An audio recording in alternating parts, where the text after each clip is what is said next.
Ours is a small but fertile planet. It's a generous planet.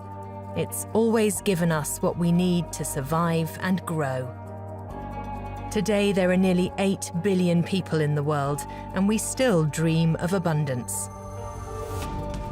Our use of digital and green technologies has skyrocketed. As a result, we devour gigantic quantities of metals. But what if we've gone too far in our exploitation of the Earth? In the 21st century, scarcity is threatening. Perhaps it's time to seek our metals elsewhere.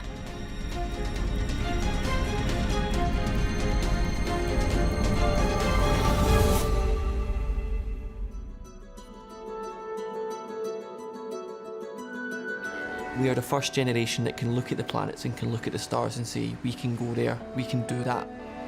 We can touch the stars, we can touch the planets.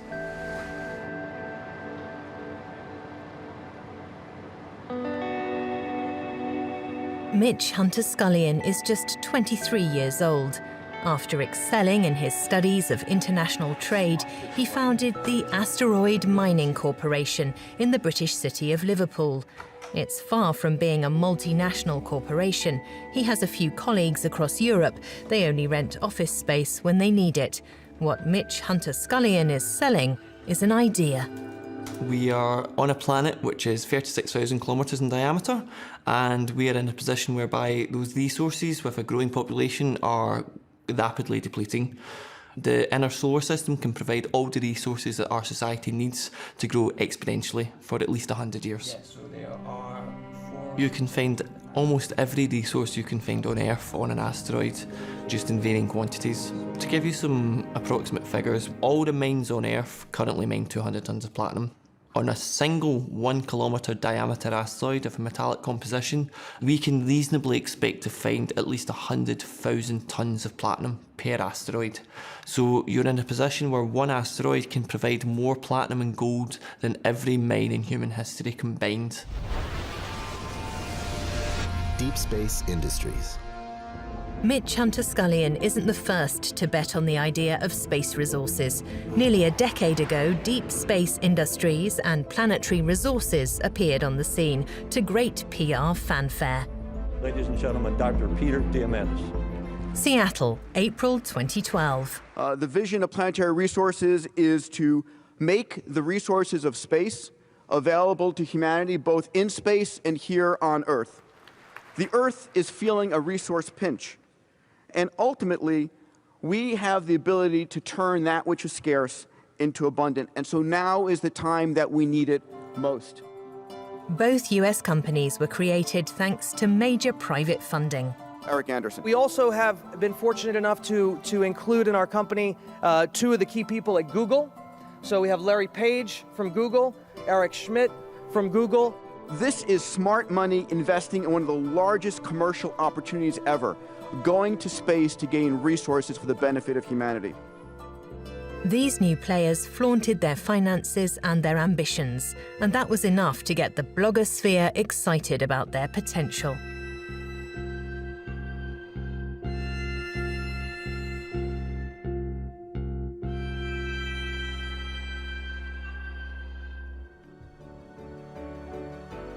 In the history of astronomy, the existence of asteroids was unknown until recently. Yet, without realizing it, we've always encountered them, thanks to the fragments that fall to Earth as meteorites. When you look at the sky, you don't see rocks. Getting used to the idea that rocks could fall from the sky took until the late 18th century. Mathieu Gunel is a professor at the National Museum of Natural History in Paris. He's responsible for the meteorite collection. All through the 17th and 18th centuries, there was an idea that meteorites might be thunderstones or lightning stones. There were some scholars who could conceive of rocks falling from the heavens, but they couldn't think of anything beyond the atmosphere. In 1794, German mathematician Ernst Chladni was the first to propose that their origin was outside the atmosphere. Little by little, the entire scientific community accepted the idea that meteorites come from bodies of rock traveling through the solar system.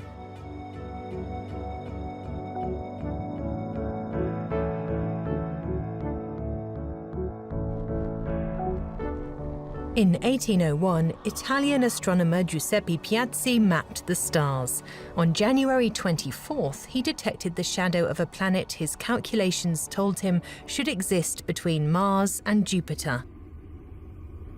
In fact, he had just discovered Ceres, the largest asteroid in our solar system. Other discoveries followed: Pallas, Juno, Vesta. In 1868, 100 objects were detected. Today, we've counted nearly 1 million asteroids, which orbit between Mars and Jupiter in the so-called asteroid belt.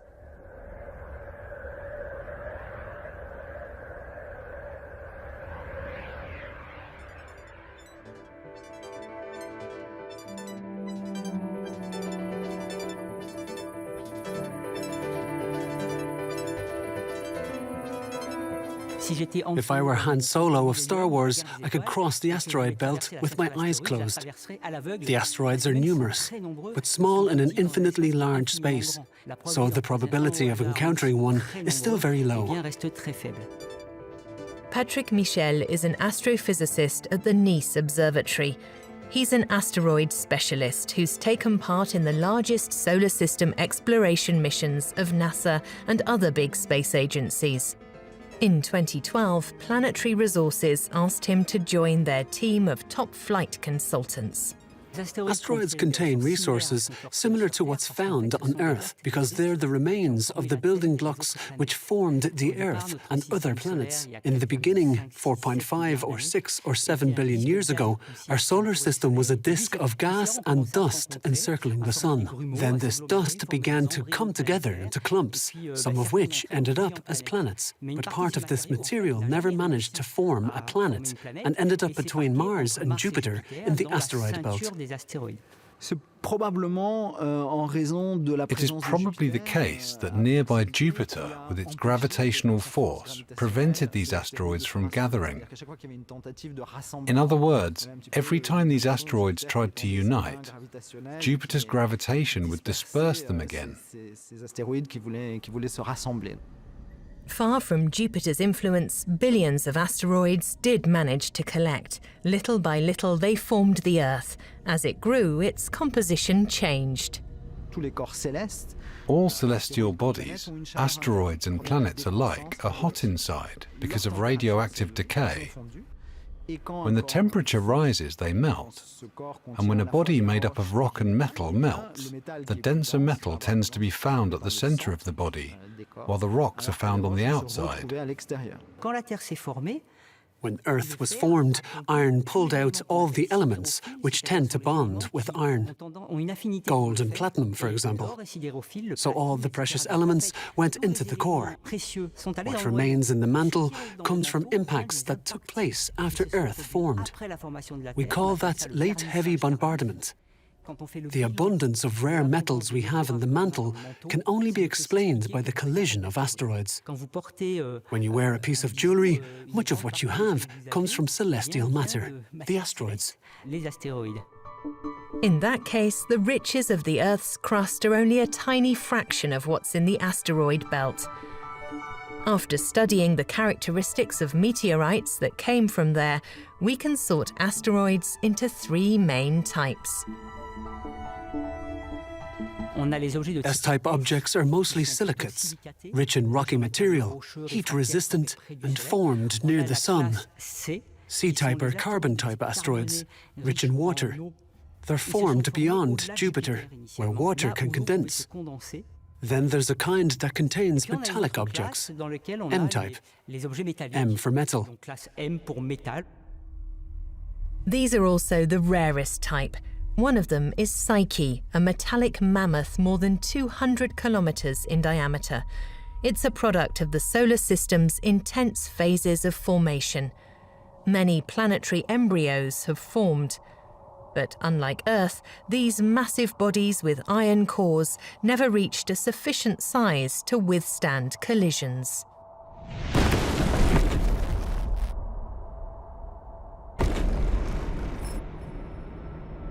According to space miners, fragments of these metal cores would contain much higher proportions of rare metals than those found on Earth. They travel through space more than 250 million kilometers away. They can't be accessed without the help of celestial mechanics. Between Mars and Jupiter, there are unstable regions in which celestial bodies orbit the Sun on a lengthening trajectory. That lengthening can reduce the minimum distance from the Sun and make them intersect with Earth's trajectory. In terms of the thrust needed to reach them from Earth, some of them are more accessible than the Moon. These asteroids that sometimes pass very close to our planet are known as near-Earth objects.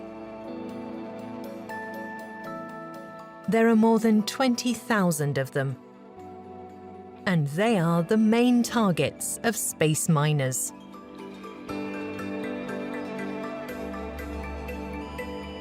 Asteroid Mining Corporation is developing a roadmap to the utilisation of space resources.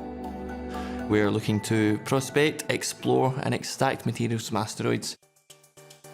Our first project is to essentially create a database of 50,000 asteroids. This type of database already exists. The most famous one is AsteRank. The numbers found there can make the head spin. But for the most part, they're merely estimations based on the type and size of the asteroids observed. To accurately assess the solar system's resources, space miners are developing their own observation methods. To achieve this, Mitch Hunter-Scullion is working with John Moores University in Liverpool.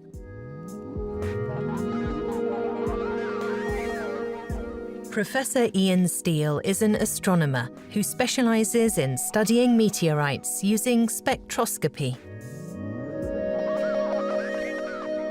Spectroscopy is simply the process of splitting light into its colours. It takes the light, and rather than passing it through a drop of water like we have in a rainbow, we pass it through a piece of glass. So either a prism or a grating, which has lots of lines ruled on it, and that does the same action. It splits the light into its different colours so we can observe it. If we just look at something like the sun, that has all the colours of the rainbow in it, because the sun is made of lots of different gases. If we look at the spectrum of a single element, like neon or argon, then we just get a few different colours. We get like a fingerprint of patterns of different wavelengths of light, different colours of light, which is unique to that element. Spectroscopy, in theory, can determine any element, because all the elements have their own different chemical signatures and all their own different patterns of light. Asteroids are a long way away in space, so obviously we can't sample them directly. So instead we have to look at the light of the bits of asteroid, which we call meteorites, that have fallen to the ground on Earth.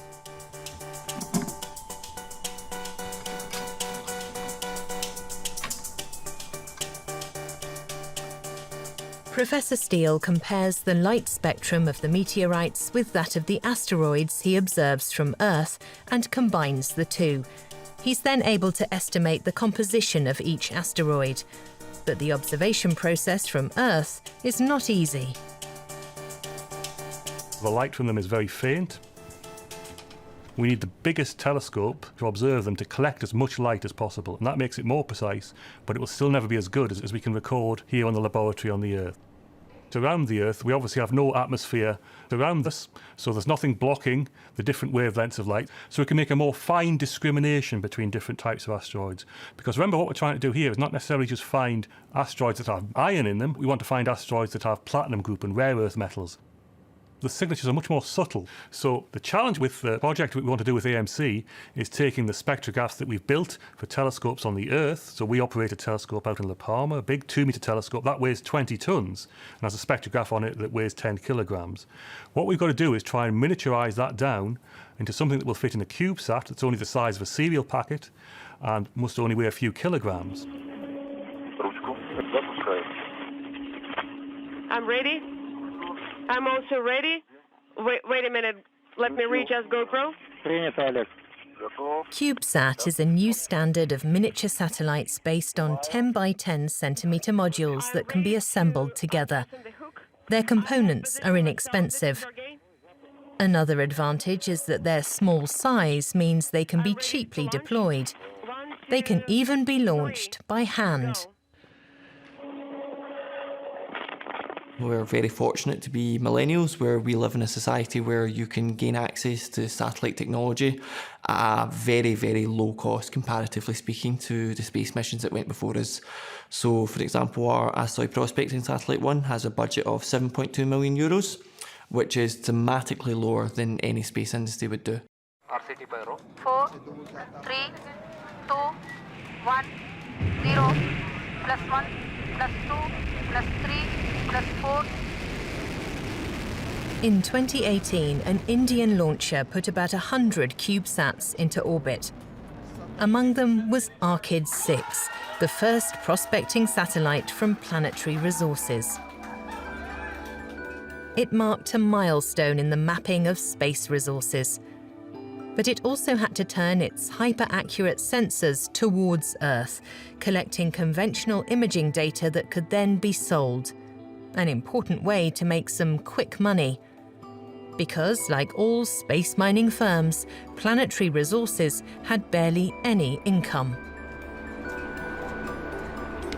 There are arguably many challenges to be said. We are talking about a 10, 15, 20-year development cycle to see the industry to maturity. Our first phase, our prospecting phase, is the most economically important for us, purely because if you want to develop an asteroid mining industry, you have to be able to sustain yourself through the development of that technology. And to do that, you need to be able to provide an economic incentive.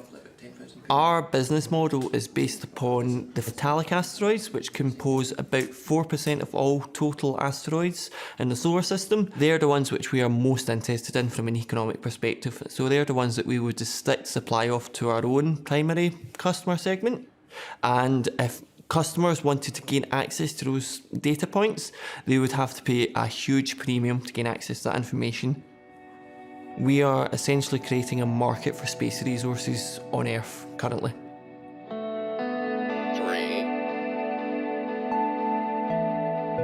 4. Not all space miners have the same business plan. For Planetary Resources and Deep Space Industries, one resource was considered perhaps even more valuable than platinum or rare metals. First is water. Okay, so water in space, as you will come to learn, is perhaps the most valuable of the materials that we will use and find in space. Obviously, it's something that's critical to our life on Earth, and of course it would be critical to our life in space.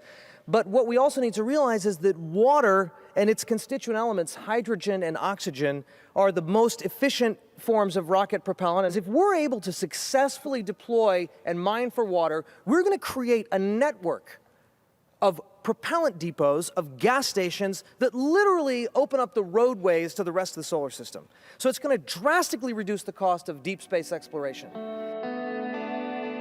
In 2016, Deep Space Industries developed Comet, a water-based space thruster. The water could be extracted directly from carbon-rich asteroids. It's easy to imagine swarms of probes on their way to the rich mining fields in the asteroid belt. On the way, they'd need to fill up at these space gas stations.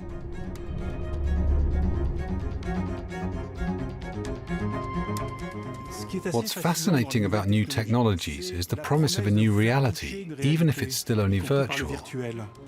Jacques Arnaud has a PhD in the history of science. For 20 years, he's held a position that doesn't exist anywhere else. He's in charge of ethics at the French National Centre for Space Studies. Nature has given humans something a little strange, called imagination.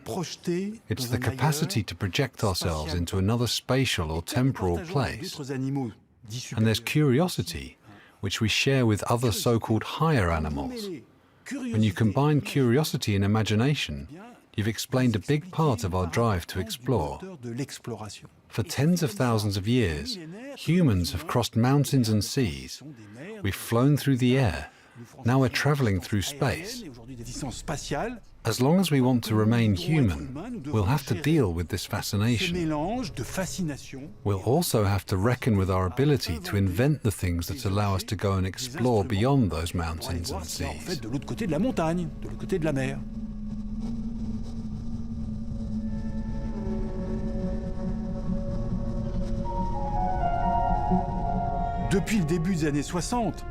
Since the beginning of the 1960s, space has been seen as the new frontier, something unknown that we have to go and explore. The new space concept of commercialization takes up this idea and gives it a new face, new profits, a new technological appearance. Rockets that can return to land on their launch pads have become an almost mythical image. We're finding ourselves in a retelling of a mythology, but it should be seen as a story that's yet to be written. Instead of just waiting for the years to come, 2020, 2030, 2040, we should be aspiring to build this future ourselves. And it won't be the future, but simply a slightly different present. Reinventing the present requires a good business plan, and space miners have to keep their focus firmly in the here and now. They must convince investors with the prospect of new business opportunities in space. It's totally self-funded AMC through my inheritance. We had small amounts of money from the Scottish Government and a small amount of money from the UK government. So we need to raise 7.2 million euros over the next 6 months in order to then move on to the manufacturing of the satellite. We will be maintaining that presence within Scotland, but also adding to that by being in Luxembourg. So it's basically joining two dots together to make a straight line.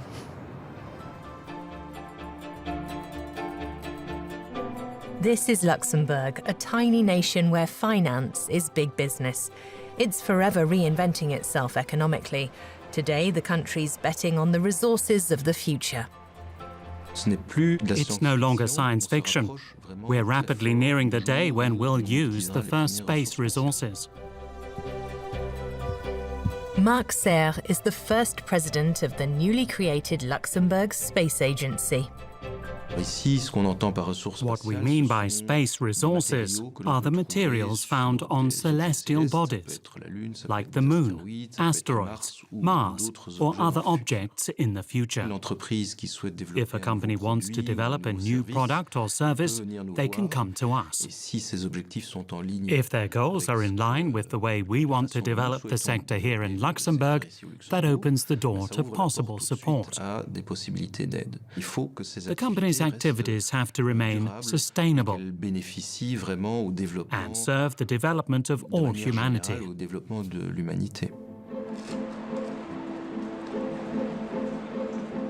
In 2016, Luxembourg's government invested 25 million euros into planetary resources. Similar startups, including deep space industries, have also set up here. Today, Mitch Hunter-Scullion has come to pitch his Asteroid Mining Corporation project to the LSA. Business is business, and the meeting is confidential. The stakes are high for space miners because they're looking for much more than money. The big issue is the right to exploit the resources of space.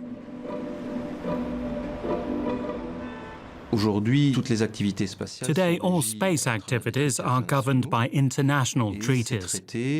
Unfortunately, the treaties are not specific enough regarding what can or can't be done with resources found in space. Since the 1967 Outer Space Treaty, space has been considered common territory for humanity. Nations couldn't appropriate its resources. In 2015, the United States changed that, passing a law intended to boost the competitiveness of its private space sector. The law allows American citizens to appropriate resources in space. In 2017, Luxembourg passed a similar law for companies based in its territory. We wanted to be flexible, but also to leave the door open. In hindsight, there are obviously questions about conflicting activities and the available surface space on a celestial body. These are questions that I hope will be discussed and resolved at the international level. Following the United States and Luxembourg, many countries are interested in space resources, including China, which has big plans when it comes to development in space. A new international treaty is being devised, which will try to harmonise the different players' ambitions. It might be called upon much sooner than expected because the big space agencies are embarking on Phase 2 of planned space mining, exploration and prospecting.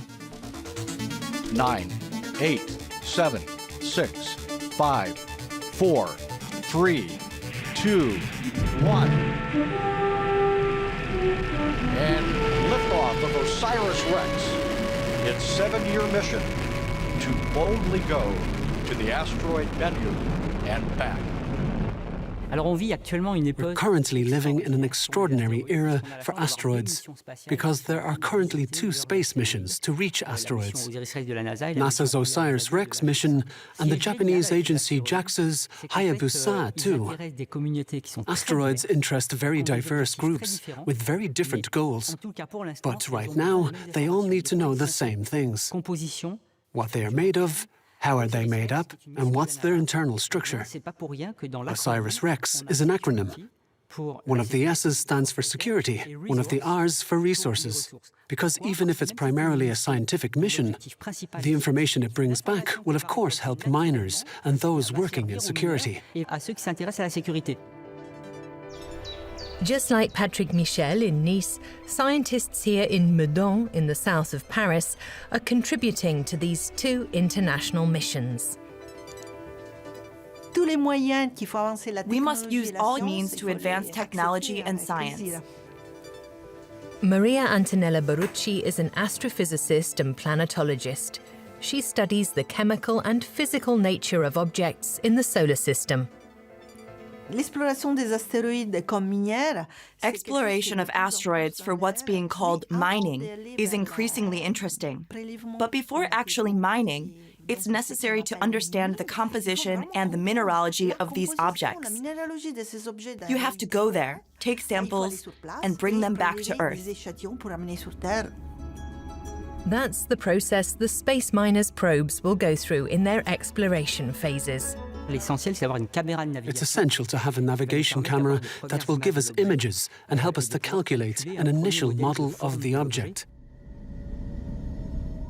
The OSIRIS-REx mission is orbiting around the Bennu asteroid, and the main goal is to survey the object. Thanks to the camera, we can get a full characterization of the surface.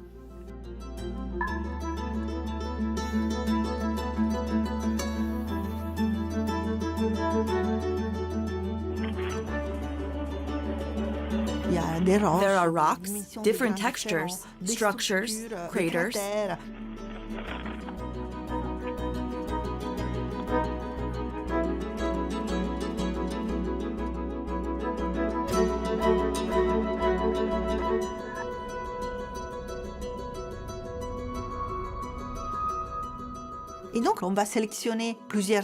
We'll select several sites where landing poses no risk. The probe won't actually land. It just touches the asteroid with its arm. We call this touch and go. It touches, gets samples, and leaves again. The arm uses nitrogen. It pushes along the surface to stir up the regolith, which is then sucked up. Regolith is the thin layer of dust and rocks on the surface of the asteroid. In 2019, the Hayabusa 2 probe sent images of its 2 successful touch-and-go efforts on the Ryugu asteroid. In 2020, OSIRIS-REx did the same from the Bennu asteroid.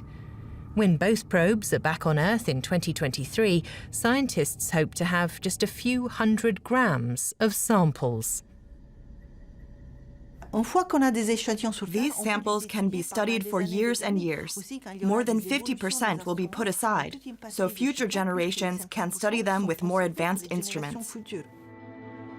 These missions are technological feats. But the space mining exploration phase has to be even more accurate in its surveying of asteroids. The miners have to go further, or rather deeper. A touch-and-go mission is not going to allow you the confidence that the resources that you're looking for are within that asteroid. You have to land on the asteroid and you have to be able to take a core sample.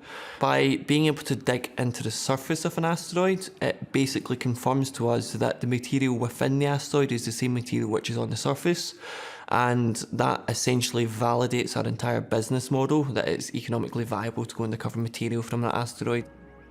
The asteroid exploration probe will take a small core sample, so it's not going to be a large core sample, but it will essentially be a miniaturized version of our exploitation missions. We are going to be using space drilling technology, which already exists in a prototype phase. This drill was developed for sampling on Mars, then adapted for drilling in Antarctica. It needs little energy and exerts little pressure on the drilling surface. That could make it the ideal tool for drilling in low gravity. We are going to expand upon that technology with our partners at the University of Glasgow to get that into a position where it is ready for commercial use. As soon as we discover precious resources within an asteroid, we will immediately move to phase 3. Space miners want to move quickly, but to explore and then mine asteroids, a craft will have to land on the surface. Here at Issy-sur-Perrot near Toulouse, Naomi Murdoch studies the interactions between space instrumentation and the surface of celestial bodies. On an asteroid, we're in low gravity conditions. Things don't necessarily behave in the same way as they do on Earth.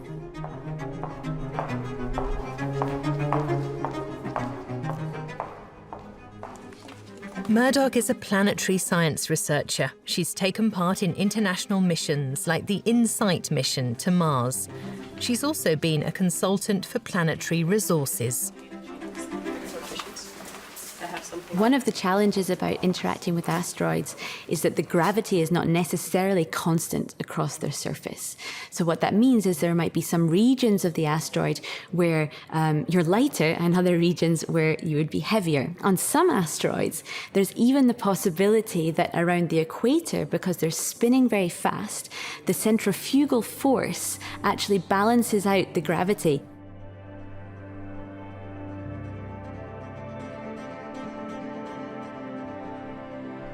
We have evidence that the surface material is moving across the surfaces of these bodies. There are avalanches on these bodies.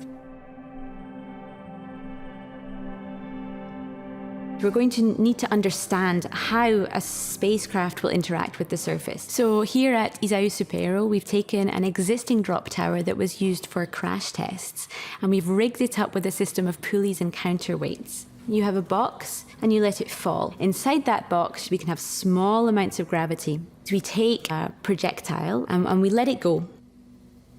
And we're going to have very low velocity collisions in low gravity conditions, very similar to what we're going to have on a small body. These tests helped prepare the deployment of Mascot, one of 3 small landers sent to the surface of Ryugu.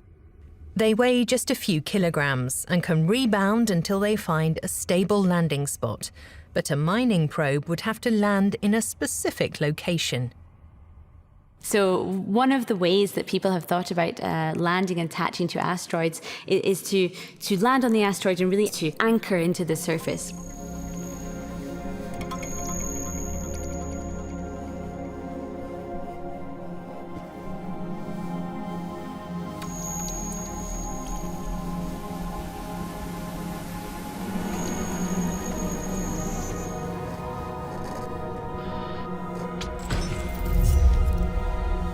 One of the problems with that is that if we are attached only to the surface material itself, that surface material is not attached necessarily to the consolidated material underneath. So if this material starts to lift up, then our spacecraft is also going to lift up. So it's very, very challenging to come up with the perfect solution for how to land on the surface, attach to the surface, and stay there.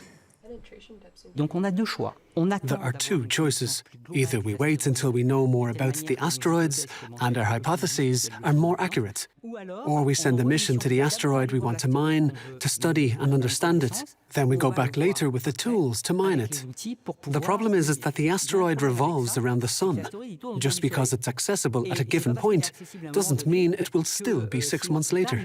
We have launch windows, which complicate things, but that would be the ideal way to do it. There is another idea, borrowed from NASA scientists.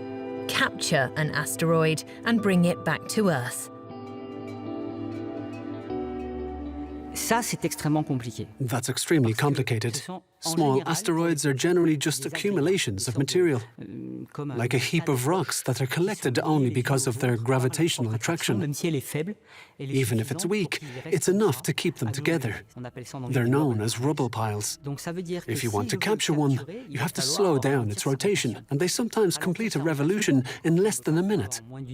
You have to control something with very little cohesion that could fall apart. You have to put it in an enormous sack. It's very complicated. Where we'd be capturing small asteroids in their totality and be returning them into perhaps a lunar orbit.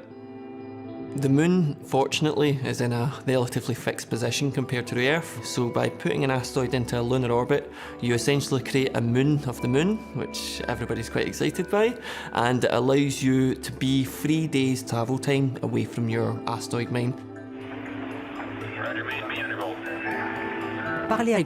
When I talk to companies that want to mine, I don't want to discourage them, but at the same time, I'm a scientist. I want to explain the complexities. So the approach has changed. Instead of bringing the asteroid to Earth and mining here, we concluded that it would make more sense to do it in situ, and then use them as resources to go further, for example, by making fuel, and then seeing if there are other useful elements around. So long as scientists are interested in further research and exploration, it's hard to get investors excited. In September 2018, Planetary Resources went bankrupt, a €13.7 million write-off for Luxembourg. A few months later, Deep Space Industries was bought by Bradford Space, an international company specialising in the manufacture of space systems. They're interested in developing water-based propulsion for limited use within Earth's orbit. Asteroid mining seems to have been put on hold. There's a missing link between Earth and deep space, between short and long-term thinking. One man understands this well. He's a so-called prophet of new space concepts and a titan of the logistics world. He invests $1 billion a year in space projects. Let me show you something. Washington, May 2019.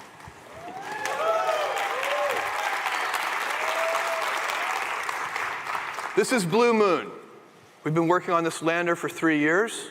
It'll soft land in precise way, 3.6 metric tons onto the lunar surface. It's time to go back to the moon, this time to stay. There are thousands of creative people coming up with new ideas about how to use space. But those entrepreneurial companies cannot exist today. And the reason is the price of admission to do interesting things in space right now is just too high because there's no infrastructure. When we have that infrastructure in place for the future space entrepreneurs, you will see amazing things happen. And one of the things that we have to do is inspire those future generations. Humans think in very short time scales.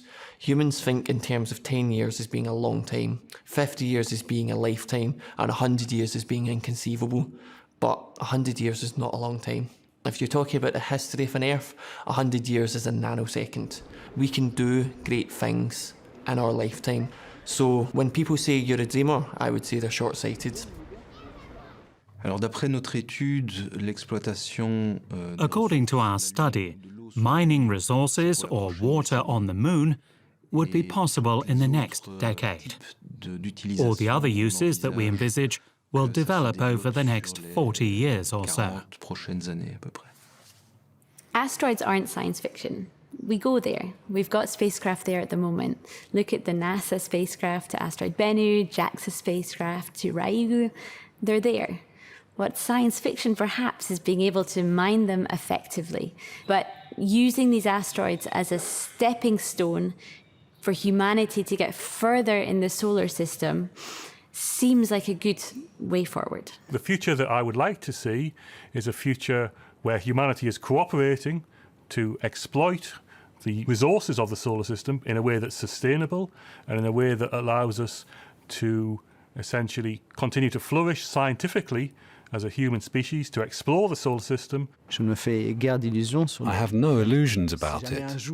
If one day, and I doubt this, there's a real space conquest over resources, it will be survival of the fittest. So, we get to choose. Do we want stasis and rationing? Or do we want dynamism and growth? We have to use the resources of space. We must have a future for our grandchildren and their grandchildren of dynamism. We cannot let them fall prey to stasis and rationing. What could this future look like? Where would 1 trillion humans live? This would be an incredible civilization. High-speed transport, agricultural areas, no rain, no storms, no earthquakes. Some of them would be more recreational. There'd be whole new kinds of architecture. It's hard to believe we'll be able to colonize other places, and I wonder if we'll need to. When we go to space, we realize that space is empty, that everything is very, very far away, and that most places are hostile to human life. There's nothing like our own planet. Nothing.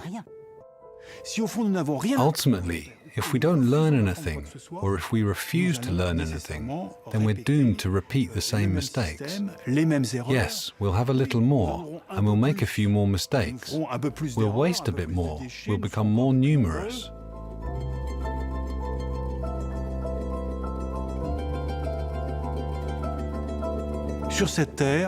We don't have unlimited resources on this planet. We have to learn to manage them better, and quickly.